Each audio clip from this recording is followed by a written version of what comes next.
Welcome! These are horse racing selections for Thursday, the 1st of August, which is Galway Festival Day 4, Goodwood Festival Day 3. I am flatcapcallum and I'm hoping you are all very, very well. Well, how did we do on Wednesday? We had a bit of deja vu because we got the nice winner of the last race. And then it really depends on your bookmaker. Second day in a row, if you're taking the bookmaker advice, you would have done a lot better than the channel. So I know there'll be some people that would have lost a small amount on Wednesday's selections, and there'll be some that will have done very nicely indeed. I estimate the best you probably could have done if you did it as set out would have been about treble, I think, potentially with a Sky Bet or Betway account. So I'll do the full review in a sec. Heads up really that Thursday I put in the review, I thought it was going to be quiet. It is really quiet by the standard of the rest of the week. I've only got 4 horses and 2 of them are in the same race. So I've got 1 at Goodwood and 3 at Galway. That's my offering for you. It's a £7 stake, so very, very small. I am expecting Friday to potentially go above £30, maybe near to the £40 double stake mark. So there's quite big variance, but I guess the thing for those people who are trying to work out how much stakes to put on is that this is real life to me, right? So I don't bet the same amount of money every single day. I don't have a pot and I go, that's my £10 for the day, and I bet that. It will vary, and what I'm trying to show you within what I do on the channel is a quiet day could be £5. Maximum day for the channel would be £40, so that's potentially 8 times the smallest amount of stake. So there are absolutely days where I will put a lot more on than other days, and some of those are more obvious days than others. Thursday for me is a quiet one. I just wasn't finding stuff I liked, and Goodwood, I'll get onto that, was particularly less keen. So as far as result on Wednesday went, I had it as 21 on, 1978 back for the channel, so a loss of 122. I mean, I might as well have not bothered with this one. It was a bit of an interest bet, to be honest. The first 2 were a bit punty, and the second 2 I thought the form was there. But yeah, I was a bit frustrated with myself, to be honest. But nothing gave us anywhere near. And in this 520, I think I made some wrong choices in that 520. That's all I'm going to say. So a Zippo for that. So we struck out at Goodwood, so it wasn't going well. Then we went on to Galway, 525. It really didn't get a mention in commentary, but if you actually watch the race and see where Macaloni got to, turning in, I thought we absolutely could scramble here for 6th place. And he just sort of just faded a little bit as they were running in, and ended up coming 9th. So it was a credible run, considering there was like 20 odd runners, and it was a 50-1 shot, but not quite close enough. And then we had Law of Her Own faded, Toss Again pulled up, Hallowed Star non-runner. So nothing back there other than what was it, a 50p win single, 50 pence refund. I think it was 50p refund on that one.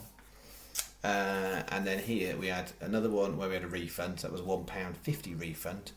And then Hurricane Georgie, wish everybody could have got a benefit of that one.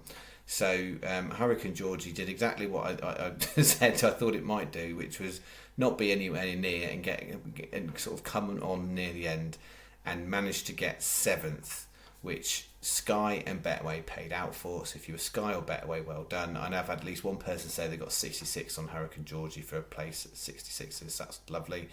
And then Bustleton, I gave it a good talk up last night, and a few come out. So we got a 25p Rule 4 on the channel. So that was equivalent to 18.75 to 1. 18.75 to 1. And it SP'd, what was it, about 8 or something like that. But it was a nice winner. It was clearly mapped out, I think, for the race. So I was happy to get the read that one right. And 2 days in a row, the 8.15 at Galway. So we had Clear Quartz day before, 20s backed into 12s, Bustleton 25s into 8s, both Rule 4s. Bustleton had a little bit more Rule 4. So for some folk, they would have got Bustleton, Hurricane Georgie with an on-runner, and that would have turned them over. Channel Stakes, those prices around about 30 plus the single on Hurricane Georgie, and then the bet over here again, you've got the place double back up there. So the channel got nothing back on that one. So the main bet of the channel was the fact that it was a non-runner. It was bet 3, what was it, this with the non-runner, and then this on its own as a single. So we just almost got our money back.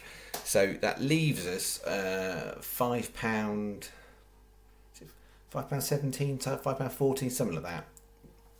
Look in the description. All the facts and figures are in the description. Roughly £5. So bookies won day 1, we won day 2. I'm calling it a draw day 2. So marginally lost, but if you are Betway or Sky Bet, you would have definitely won. So depends on on what kind of ammo you've got.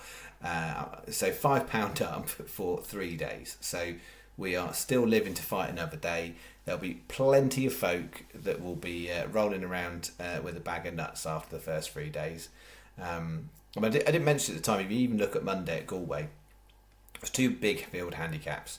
The first 4 in the betting weren't in the first 5, 6 home. So it's not like, horses are just, the winners are flying in for favourites all left, right and centre. There will be on some types of discipline, because across these 2 meetings you'll have to, a few maidens and stuff like that, and I'm not getting involved in those. But yeah, after 3 days, stats wise, if you just break it down the meetings, because I talked about this a couple of videos ago, Goodwood, we are 2 from 8, 2 places from 8, no winners, 1 got beaten by a head. If you then break down Galway, for the jumps bets, I can't remember if it's 7 or 8, but we're basically 0 from 7 or 8.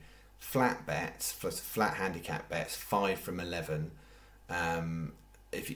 3 of them are in the amateur race on the first day, so that was a bit annoying. If you actually just say professional flat, 5 from 8, but 5 from 11, so just a smidge away from 50%.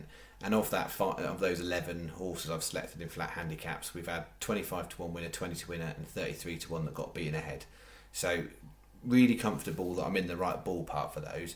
Sadly, as far as Thursday goes, there's a couple of races that should be good, but not quite seeing it. So I've only got 1 flat handicap horse, 2 jumps, and we've got a Goodwooder. So that's what we've got. So where are we? Here we go. Right, is Thursday's bet. So 320 Galway. I wasn't really strong on anything at the top of the field. I think No More Porter is the favourite. It's probably the right favourite. Bit short for me to be interested in it, about 4 to 1. So I definitely think it's worth chancing Lust. I cannot believe that would be 50s come race time.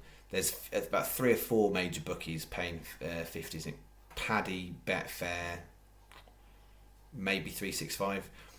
So it's worth shopping around for your single bet.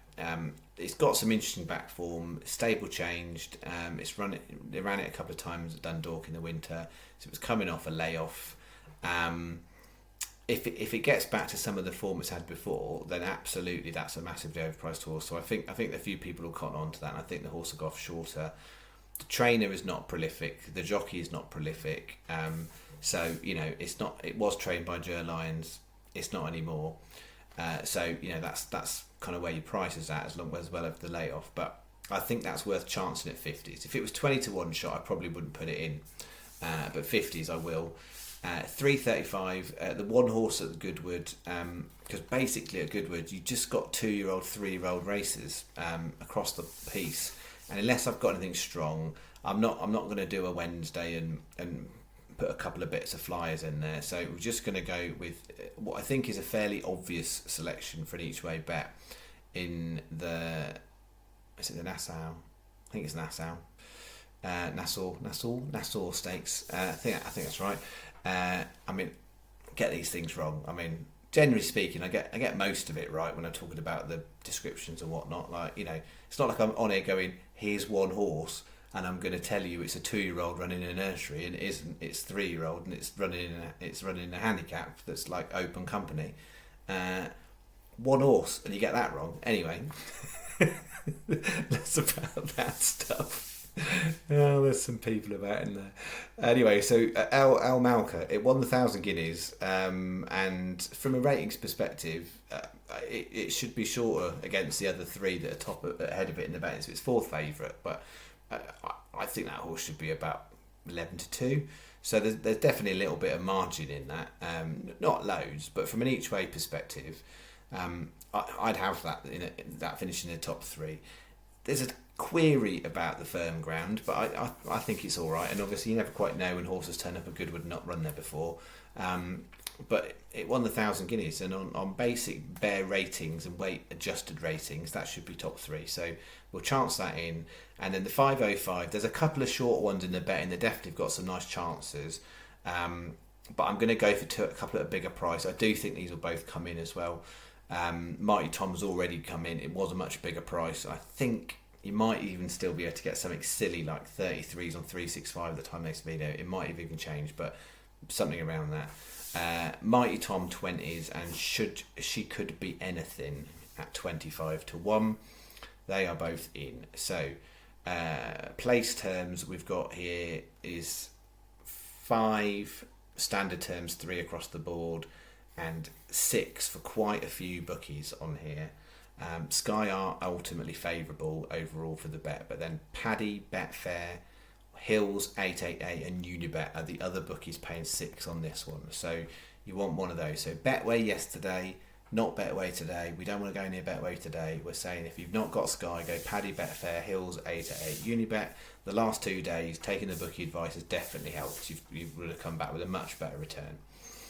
And fortunately, each day there's something else other than Sky that's helpful. So the bet is, you put all 4 in the bet slip, 5 possible combinations of doubles, so 5 times 25p each way doubles, 2 times 25p each way trebles, so that's £3.50, so that's half of the stake is on the multiples, and then 3 times 50p each way singles on the 3 bigger prices, and a 50p win on Emalka. £7 is the bet. That is it. As I said, expecting a lot more flying in to your inbox. I'm not emailing you. Sorry, you're not my private client. Well, you could be private clients if you want. You could all be private clients. Maybe I should all call you my private clients. I'll be. If you're subscribed to my private channel, which is this one that's actually public, then you'll all get notifications when I post in like 24 hours time for whatever I've got on Friday, which is I think is going to be busy. So yeah, so maybe they're all private client bets. Maybe that's the way to solve it. Yes, fixed it now. You can all pay me nothing, and I'll just keep doing this. And then if they all lose, everyone will stop watching, and I'll stop going on YouTube. And if we get some wins over time, and we can make a bit of profit, and people are having fun watching, I'll carry on. Just do it like that. Yeah, there we go. Ultimately, the point of this is trying to help people, right? So if we're making some money long term, then we're winning. If people are enjoying watching, then we're winning. If we can do both things, that's the ultimate goal. That's the holy grail we're trying to do here. I don't want to go biblical, but that's the holy grail. That's what we're trying to do here, is have a bit of fun and make a bit of money, as well as on the side show people that just, when you go on these most taken bets, like Paddy put them out all the time, like you can go and see, it's just like an accumulator with all the short price favourites. Nobody's getting rich doing that. Nobody's getting rich, right? Think about it. If it's the most popular bet, then if that's what everybody's doing, not everybody's winning. Only the tiny 1-2% folk win. And there's lots of different types of ways that you could win. Not many people do it in the way that I do it. And so far we've come up trumps with a couple of nice winners, but we don't really have a lot of profit to show for it. If you bat them all just solely win singles all week, you'd be in a better place than the channel stats. But hopefully also what we've shown is shop around the bookies, and with the bookie advice, odds check is a very helpful thing sometimes. You can basically get your edge in there. So ultimately, to win the most amount of return on these sorts of things is having multiple accounts with different bookmakers, so you can pick and choose the best prices. I'm not getting into Betfair Exchange and laying off and arbing and all that kind of stuff. Not my gig. I'm purist. I like picking a horse to try and make me some money over the long term. Alright, that's me. Have a good Thursday. I'll see you Thursday night. And we'll go again for the 5th day of the week. All right. Thank you very much. Bye-bye.